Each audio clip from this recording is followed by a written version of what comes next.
નમસ્કાર વિદ્યાર્થી મિત્રો, શ્રી સત્યસાઈ લક્ષ્મી મોહન વિદ્યાલય મહુવાસમાં આપ સૌનું હાર્દિક સ્વાગત છે.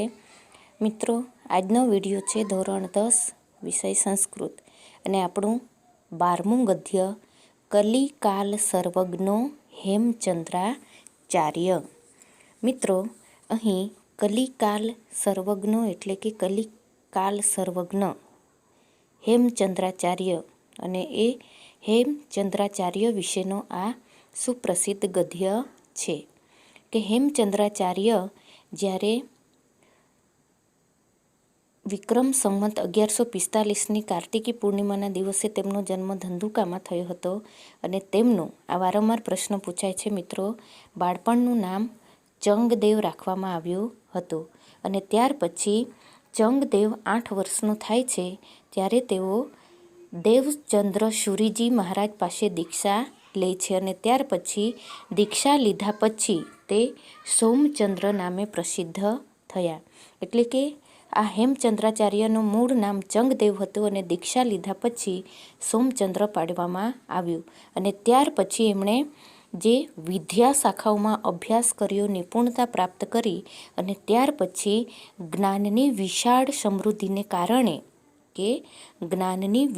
સમૃદ્ધિને કારણે તેમને કયું બિરુદ આપવામાં આવ્યું? કલિકાલ સર્વજ્ઞ.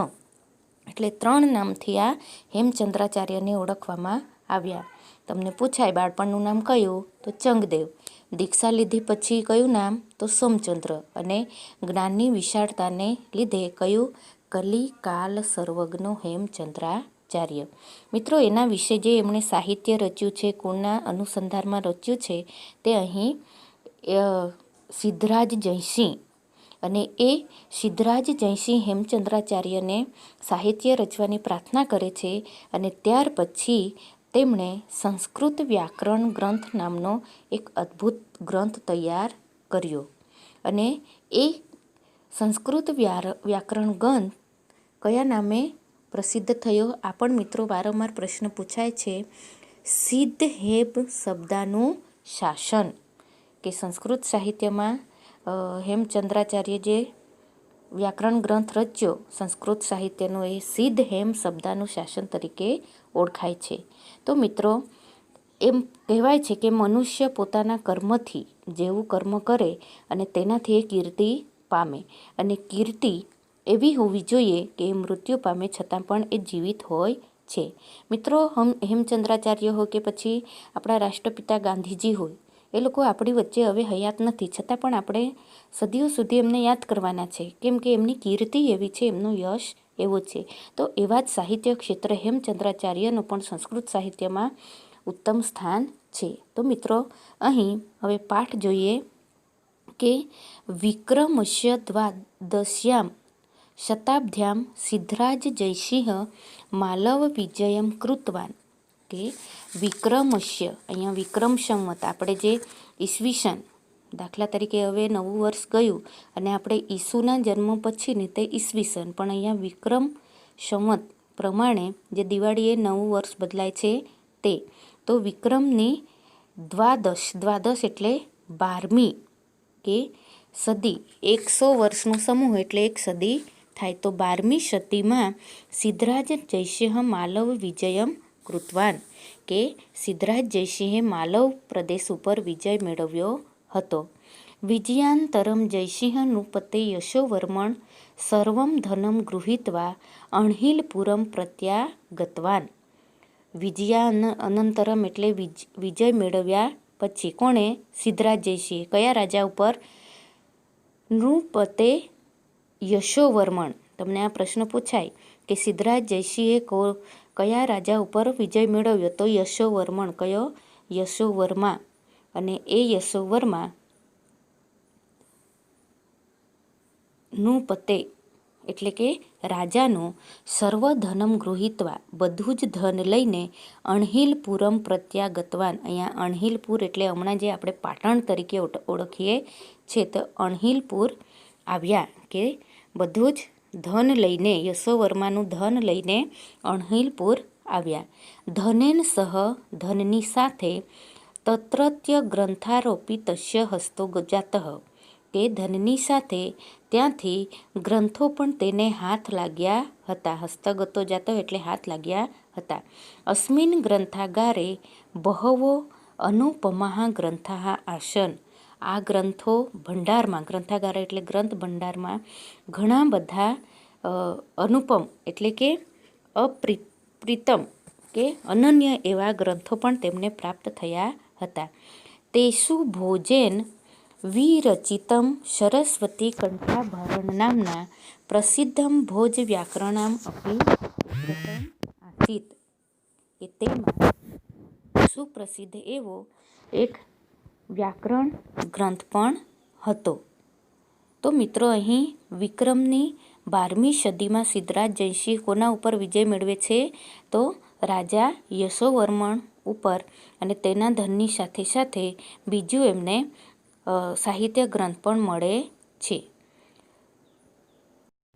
ત્યાર પછી એકદા સિદ્ધરાજ જયસિંહ વિચાર પથમ આરૂઢ. કે એકવાર સિદ્ધરાજ જયસિંહ વિચાર પથમ આરૂઢ એટલે ચડ્યો. સહ અચિંત્યત તેણે વિચાર્યું.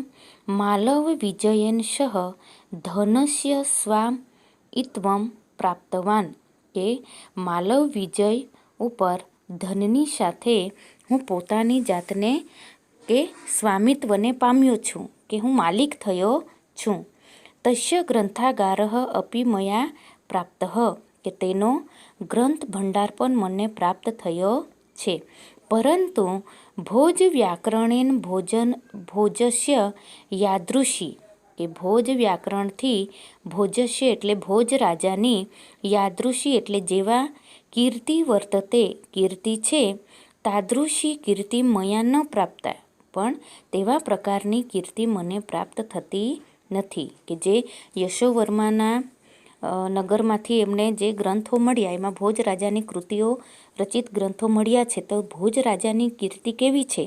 તો આ સિદ્ધરાજ જયસિંહ કહે છે કે જેવી ભોજ રાજાની કીર્તિ હતી એવી મારી તો નથી. અતઃ એતાદૃશમ કિમ અપી. કે આથી એવા પ્રકારની કોઈ પણ કરણીયમ કરીને યેન મદીયા એવી રીતે મારી પણ કીર્તિરપી કીર્તિ હશે, તાદૃશી ભવેત કે તેવી હશે, યાદૃશી ભોજસ્યા અસ્તિ કે તેવી ભોજ રાજાની છે. કે શું કહે છે કે ભોજ વ્યાકરણ વડે ભોજની જેવી કીર્તિ છે તો તેવી કીર્તિ મારી નથી. પણ કંઈક એવું જો મારાથી પણ થાય કે જેથી ભોજ રાજાની જેવી કીર્તિ છે તેવી મારી પણ થાય. એવમ વિચાર્ય સહ જૈન મુનિ આચાર્ય હેમચંદ્રમ પ્રાપ્તવાન. કે એવું વિચારીને તે જૈન મુનિ આચાર્ય હેમચંદ્ર પાસે ગયા. નિવેદિતવાન તેને જઈને વિનંતી કરી કે કહ્યું, અહીં આચાર્ય વર્મા, અરે આચાર્ય વર્મા, ભવંતો ભોજ વ્યાકરણ સદૃશમ. કે તમે ભોજ વ્યાકરણ જેવું વ્યાકરણ વિરચયતુ વ્યાકરણ રચો, યેન ભવતા મમ ચ કીર્તિ અમરા ભવેત ઇતિ. કે જેનાથી તમારી અને મારી કીર્તિ અમર થઈ શકે. કે જૈન મુનિ આચાર્ય પાસે સિદ્ધરાજ જયસિંહ જઈને શું કહે છે કે જેવી ભોજ રાજાની કીર્તિ છે કે તેના જેવું તમે પણ ભોજ વ્યાકરણ જેવું એક વ્યાકરણ રચો અને તેનાથી તમારી અને મારી એક અમર કીર્તિ થઈ જાય. કીર્તિ એટલે ખ્યાતિ. સિદ્ધરાજ જયસિંહ નિવેદિન પ્રેરિતા. સિદ્ધરાજ જયસિંહના વિનંતીથી પ્રેરાઈને હેમચંદ્રાચાર્યે એકમ અપૂર્વમ એક અપૂર્વ વ્યાકરણ ગ્રંથ રચિતવંત. કે એક વ્યાકરણ ગ્રંથ રચ્યો. સહ સિદ્ધહેમ વ્યાકરણમ ઇતિ નામના પ્રસિદ્ધા. કે તે કયા નામે પ્રસિદ્ધ થયો આપણે ઉપર પણ જોયું, સિદ્ધહેમ વ્યાકરણ ગ્રંથ. અસ્મિન અષ્ટો અધ્યાય. તેમાં 8 અધ્યાયો છે. તેસુ પ્રારંભિકેષુ ષટ્સુ અધ્યાયેષુ. તેના શરૂઆતના 6 અધ્યાયોમાં સંસ્કૃત ભાષાયા કે સંસ્કૃત ભાષામાં લખાયેલા છે, અને અંતિમયો દ્વયો અને છેલ્લા દ્વયો એટલે 2 અધ્યાયો પ્રાકૃત ભાષાયાશ્ચ વ્યાકરણમ અસ્તિ. પ્રાકૃત ભાષાનું વ્યાકરણ છે. તો મિત્રો અહીં જે ભોજરાજાએ વ્યાકરણ ગ્રંથ રચ્યો તેનું નામ કયું હતું કે સિદ્ધહેમ વ્યાકરણ ગ્રંથ કે સિદ્ધહેમ વ્યાકરણ. અને તેમાં કુલ કેટલા અધ્યાયો છે? 8. 8 અધ્યાયમાંથી શરૂઆતના 6 અધ્યાયો સંસ્કૃત ભાષામાં લખેલા છે અને છેલ્લા 2 અધ્યાયો પ્રાકૃત ભાષામાં લખેલા છે. ત્યાર પછી એમણે એ વ્યાકરણ ગ્રંથમાં શું લખ્યું છે તે આપણે જોઈએ. તો હેમચંદ્રાચાર્ય લક્ષ્ય શ્લોક પરિમિત્યમ કે હેમચંદ્રાચાર્યએ જે ગ્રંથ રચ્યો કયો સિદ્ધહેમ વ્યાકરણ. તો એમાં લક્ષ્ય શ્લોક, લક્ષ્ય એટલે 1,00,000, શ્લોકમ પરિમિતમ કે શ્લોકોનું સાહિત્ય વિરચિત અસ્તિ કે હેમચંદ્રાચાર્યએ 1,00,000 શ્લોકનું સાહિત્ય રચ્યું. અસ્મિન સાહિત્યે કે તે સાહિત્યમાં અભિધાન ચિંતામણી નામક કોશ ગ્રંથ. મિત્રો આ એક વાક્યના સવાલ જવાબમાં પૂછાય છે કે કોશ ગ્રંથ હેમચંદ્રાચાર્યનો કયો? તો અભિધાન ચિંતામણી. અને જો અભિધાન ચિંતામણી એ શું છે? તો કોશ ગ્રંથ છે. એવી જ રીતે ચાલુક્ય વંશોત્કીર્તનમ નામકમ સંસ્કૃત પ્રાકૃત ભાષા નિબદ્ધ દ્વયાશ્રયમ મહાકાવ્ય કે ચાલુક્ય વંશમ કીર્તનમ નામનું કે શું કહે છે? ચાલુક્ય વંશ કીર્તનમ નામનું સંસ્કૃત અને પ્રાકૃત બંને ભાષામાં લખાયેલું દ્વયાશ્રય નામનું એક મહાકાવ્ય છે. કયું? દ્વયાશ્રય. દ્વયાશ્રય એટલે 2 અર્થ બતાવે કે જેના એક જ શ્લોકમાં એક બાજુ વ્યાકરણના ઉદાહરણ હોય અને બીજી બાજુ એનું કથા વસ્તુ હોય. તો એ દ્વયાશ્રય નામનું મહાકાવ્ય લખ્યું. કયું? ચાલુક્ય વંશ કીર્તનમ.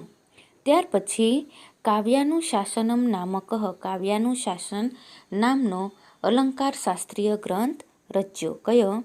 અલંકાર શાસ્ત્ર કે કાવ્યાનુશાસનમ નામનું હેમચંદ્રાચાર્યનો જે ગ્રંથ છે કયો છે? અલંકાર શાસ્ત્ર. ત્યાર પછી છંદાનુશાસનમ જેત્યાની બહુના ગ્રંથાની સમાવેશો ભવતી કે છંદાનુશાસનમ જેવા ઘણા ગ્રંથોનો પણ સમાવેશ થયો છે. તો મિત્રો અહીં કયા ગ્રંથો? અભિધાન ચિંતામણી, ચાલુક્ય વંશોકીર્તનમ, પછી કાવ્યાનુશાસન અને છંદાનુશાસન. તો અભિધાન એ કોશ ગ્રંથ છે, ચાલુક્ય વંશ એ મહાકાવ્ય છે, કાવ્યાનુશાસનમ એ અલંકાર ગ્રંથ છે અને છંદાનુશાસન નામનો પણ ગ્રંથો એના ઘણા જોવા મળ્યા છે. તો આ એમની સાહિત્ય કૃતિ છે. મિત્રો ગુર્જર પ્રદેશે લબ્ધજનિન અયમ હેમચંદ્રાચાર્ય. ગુર્જર પ્રદેશે એટલે ગુજરાત પ્રદેશમાં લબ્ધજનિર અયમ જનિર એટલે જન્મેલા આ હેમચંદ્રાચાર્ય કે ગુર્જર પ્રદેશમાં જન્મેલા હેમચંદ્રાચાર્ય ન કેવલમ ગુર્જર પ્રાંતે અપી કે કેવળ ગુજરાત પ્રદેશમાં જ નહીં, તું સમગ્ર અપે પણ સમગ્ર એટલે કે દરેક પ્રાંતમાં સંસ્કૃત સાહિત્ય આકાશે કે સંસ્કૃત સાહિત્ય રૂપી આકાશમાં સૂર્યવત પ્રકાશતે સૂર્યની જેમ પ્રકાશે છે. કે ગુજરાત પ્રદેશમાં જન્મેલા હેમચંદ્રાચાર્ય ફક્ત ગુજરાતના પ્રાંતમાં જ નહીં પણ સમગ્ર જગતમાં સંસ્કૃત સાહિત્ય રૂપી આકાશમાં સૂર્યની જેમ પ્રકાશે છે. તો મિત્રો અહીં આ જે ગદ્ય છે તમારે ધ્યાનથી વાંચવાનું છે. ત્યાર પછી તમારે ટિપ્પણ લખવાના છે અને એ ટિપ્પણ તમારે અહીંથી સ્ત્રીલિંગ પુલ્લિંગ એ ઉલ્લેખ કરશો નહીં, વાંધો નથી. વિશેષ અને જે આગળ આપેલા છે એ વિશેષ એ પણ બધા જ લખવાના રહેશે. અને ત્યાર પછી અનુવાદ લખી તમારે અહીં સુધીના શબ્દાર્થો સંપૂર્ણ લખી અનુવાદ લખી સ્વાધ્યાય લખવાનું છે અને મોઢે પણ કરવાનું છે. ધન્યવાદ.